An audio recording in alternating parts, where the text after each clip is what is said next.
नवंबर को सेना बुलाई गई, लेकिन दिल्ली पुलिस ने 4 नवंबर तक उसे गश्त नहीं करने दिया। गुरुद्वारों के अंदर से खींच कर लोग मारे जा रहे थे। दिल्ली से पंजाब जाने वाली रेलगाड़ियों से उतार कर सिखों की गर्दनें उतारी जा रही थी। दिल्ली पुलिस ने 3 दिन लगातार ये कत्लेआम करते रहे और दिल्ली पुलिस जो है मूक दर्शन बनी रही। उसने रोकने का भी प्रयास नहीं किया, एक गोली नहीं चलाई, किसी को डंडा नहीं मारा, किसी को बंद नहीं किया। सिखों ने जान बचाने के लिए केश कटवाने शुरू किए, पगड़ी तक उतारी, लेकिन लोकतंत्र के हत्यारे नरसंहार की प्रस्तावना को अंतिम अध्याय तक ले जाना चाहते थे। 100, 200, 500, 1000, 2000, 3000 हिंदुस्तान की राजधानी राक्षसों के हवाले थी। 30 साल से सिर्फ और सिर्फ बातें होती रही हैं और कुछ भी नहीं हुआ है।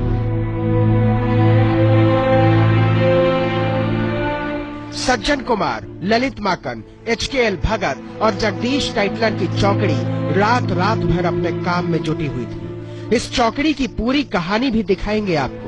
जरा सोचिए, वोटर लिस्ट और राशन लिस्ट से खोज कर सिखों के घर पहचाने जा रहे थे। हर शिनाख्त के साथ 2 गर्दनें उतरती, एक आदमी की और दूसरी लोकतंत्र की।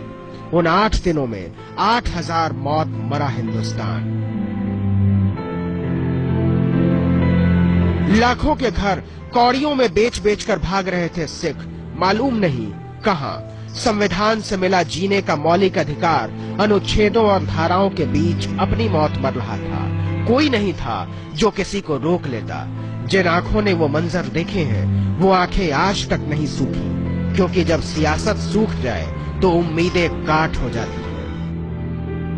कितनी अजीब बात है कि हजारों गवाहियों के बावजूद सब के सब बच गए। सफेद पोश बच गए, सियासत बच गई, सिपाही बच गए, सल्तनत बच गई, लेकिन इन सब के बच जाने की शर्त सिर्फ इतनी थी कि यह मुल्क मर जाता, और वो मर गया। ये वो सजाए मौत है जिसके फंदे में हम सब की गर्दनें हैं, इतिहास की भी और भविष्य की भी। आप क्या कहते हैं? आज तक ब्यूरो। राहुल गांधी ने अपने इंटरव्यू में कहा कि कांग्रेस ने अपनी तरफ से दंगों को रोकने की कोशिश की थी, लेकिन अगर उस वक्त के बयानों पर गौर करें तो राजीव गांधी ने कहा था कि जब बड़ा पेड़ गिरता है तो धरती हिलती है। 25 साल बाद मनमोहन सिंह ने माफी मांगी। राहुल गांधी ने यह कहा कि मुमकिन है कांग्रेस के कुछ लोग उन दंगों में शामिल रहे। इन 30 सालों में 9 प्रधानमंत्री बने, लेकिन अफसोस कि सियासत के दायरे में इंसाफ किसी को नहीं मिला। हमारा बच्चा जानता है।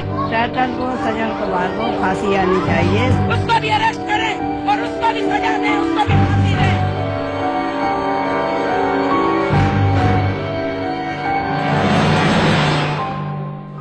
तमाम आयोगों, अदालतों, कमेटियों, गवाहियों, बयानों, सबूतों, परिस्थितियों और रिपोर्टों के बावजूद सब के सब बच गए। सत्य की तमाम खोजों के कोलंबस अंत में सियासत की मौत मरे। 84 में जिंदा बच गई बिरादरी की सांस तो चल रही थी, लेकिन मर वो भी गए थे इंसाफ के इंतजार की मौत। कुछ बच गए और कुछ बरी हो गए। सज्जन कुमार भी, जगदीश टाइटलर भी, ललित माकन भी और HKL भगत भी। कानून की सत्ता ने पीड़ितों की नजरों को गवाही मानने से इनकार कर दिया था। सब 1 सेकंड भी खड़े नहीं हुए। मैं तो वहीं बैठ गई थी कि मैं कह रहा ये चाह रही थी कि सज्जन कुमार को आपने बरी कर दिया तो मुझे सजाए मौत दो। कांग्रेस सच से भाग रही थी। दिसंबर 1984 में दिल्ली पुलिस के ACP वेद मारवा को सिखों के कत्लेआम की जांच का जिम्मा सौंपा गया, लेकिन सरकार को पता चला कि मारवा सच को लेकर कुछ ज्यादा ही गंभीर है। इसीलिए मई 1985 में उन्हें हटाकर जस्टिस रंगनाथ मिश्रा को लगा दिया गया। 86 में रिपोर्ट आई, और रिपोर्ट क्या थी? एक भद्दा और भयानक मजाक। जस्टिस रंगनाथ मिश्रा ने सारे अफसरों और नेताओं को क्लीन चिट दे दी और लिखा, किसी का नाम लेना आयोग का मकसद नहीं था, इसके लिए 3 अलग से कमेटियां बनाई जाए। दुर्भाग्यपूर्ण है, ये देश के इतिहास पर कलंक है।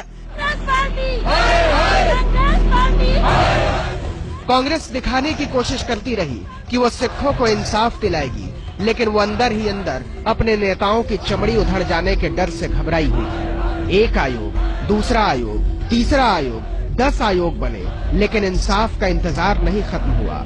और 2007 में इंसाफ तब हुआ जब सीबीआई ने जगदीश टाइटलर के खिलाफ सारे मामले बंद कर दिए। 21 years, 7 commissions sat. Not one commission even took my name. Not one. Even till today, there is no FIR against me. Even a little constable has not come to ask me a question. फाइलें जिंदा रही और उम्मीदें मरती रही, मरती रही, मरती रही और मरती रही। अप्रैल 2013 में सज्जन कुमार भी इंसाफ की सदगति को प्राप्त हुए, बरी हो गए। आज न्यायपालिका से जो मुझे न्याय मिला है, न्यायपालिका ने मुझे निर्दोष साबित किया है। 1987 में कपूर मित्तल कमेटी ने 72 पुलिस वालों के नाम लेकर कार्रवाई की सिफारिश की थी। 30 को तो फौरन बर्खास्त करने की सिफारिश थी, लेकिन सिपाहियों ने सियासत वालों को बचा लिया था और सियासत वालों ने सिपाहियों को बचा लिया। और इस तरह 84 के दंगों का इंसाफ इंतजार की मौत मर गया।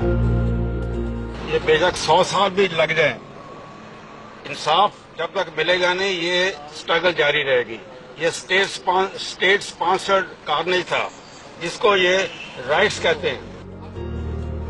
कांग्रेस को लगा कि चुनाव में जाने से पहले इस इंसाफ का हिसाब करना होगा, तो प्रधानमंत्री मनमोहन सिंह ने माफी की मुद्रा बनाई और संत हो गए।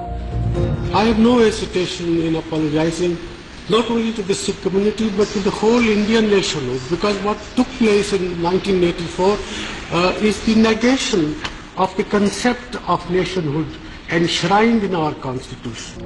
कांग्रेस फिर जीत गई, लेकिन न्याय तब भी नहीं जीता। 30 बरस बाद राहुल गांधी ने भी स्वीकार किया कि कांग्रेस 84 के कत्लेआम के न्याय को लेकर ईमानदार नहीं थी। 1984 के दंगों में मासूम लोग मारे गए थे और उनका मारा जाना बहुत भयानक था, जैसा नहीं होना चाहिए। 1984 और गुजरात दंगों में फर्क ये है कि गुजरात दंगों में सरकार शामिल थी। 84 के दंगों के दौरान सरकार दंगे रोकने की कोशिश कर रही थी। मैं तब बच्चा था और मुझे याद है कि सरकार पूरी कोशिश कर रही थी। गुजरात में इसके उलट हुआ, सरकार दंगों को भड़का रही थी। इन दोनों में बहुत फर्क है। अब एक बार फिर चलिए उन सहमे हुए चेहरों की ओर, पढ़ने की कोशिश कीजिए इन उजड़ी हुई आंखों को। हर आंख के भीतर राजनीति की रेत का रेगिस्तान है। क्या हम सिर्फ कानून से हारे? क्या सिर्फ राजनीति से हारे? क्या सिर्फ अदालतों से हारे? क्या सिर्फ उम्मीदों से हारे? क्या सिर्फ विश्वास से हारे? या खुद से ही हार गए थे हम? सोचिए, क्योंकि नागरिक जब खुद से हारने लगे तो मुल्क हार जाता है। पूछने का जी करता है, क्या आजादी सिर्फ 3 थके हुए रंगों का नाम है जिसे एक पहिया ढोता है, या इसका कोई खास मतलब होता है? कोई बताएगा क्या? आज तक ब्यूरो।